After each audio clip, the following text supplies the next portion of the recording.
The next step to take on the road to better beer is to chill the wort from boiling to yeast-pitching temperature as quickly as possible. Active chilling is better than passive chilling, as in an ice bath. The two biggest benefits of rapid, active chilling are lower risk of contamination and lower levels of dimethyl sulfide. First, contamination. Boiling the wort kills off microbes, but the wort becomes vulnerable once it's no longer boiling but still too hot to pitch the yeast. Second, dimethyl sulfide, or DMS, is a compound that smells and tastes like creamed corn. It's present in every beer wort because it comes from malt, and it forms when nitrogen-based molecules in the wort are exposed to heat. Just like killing the microbes, boiling drives off DMS, but it continues to form while the wort is still too hot to pitch the yeast. So, the less time your wort spends between about 180 degrees Fahrenheit and safe yeast pitching temperatures, the narrower the window of opportunity for contamination and the lower the level of DMS in the finished beer. An added benefit of rapid chilling is better clarity in the finished beer. This is because the faster the wort cools, the better the cold break.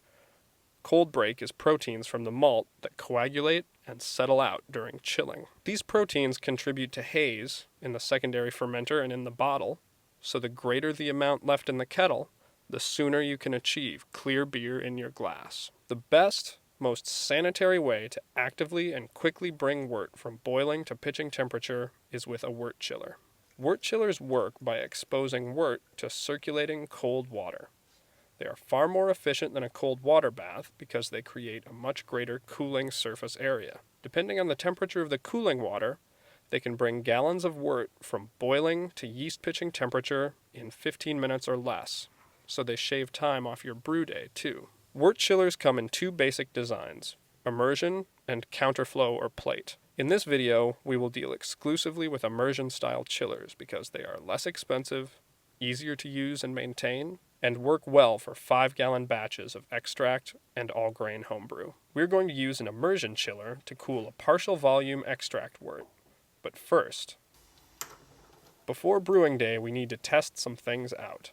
Do we need a faucet adapter to connect it to the water supply? Can the chiller reach the kettle while it's connected to the water supply?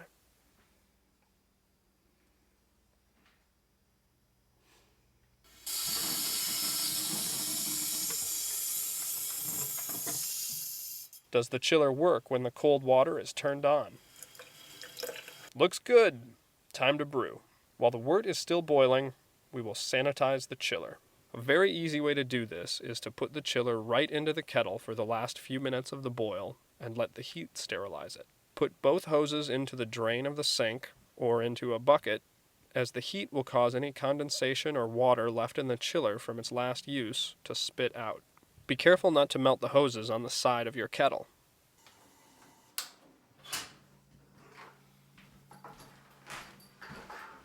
When the boil is finished, connect the water in hose on the chiller to the water supply on the sink, and make sure the water out hose is pointed into a drain. Turn the cold water on. Start with a slow flow to begin. Increase it if needed. The first few gallons of water coming out of the chiller will be very, very hot. As the wort temperature lowers, the cooling water coming out of the chiller will be cooler too. If you like, you can save this water to clean your boil kettle and chiller, mix sanitizer, or water plants. Swirl the chiller occasionally to speed up cooling. Be careful, the coils will be hot. Remember to maintain sanitary conditions while the wort cools. If you check the temperature of the wort with a thermometer, sanitize it first. We sped up the video for demonstration purposes. The actual time elapsed for this batch was about 15 minutes. Stop cooling when the wort reaches pitching temperature or the top-up temperature specified by your kit instructions.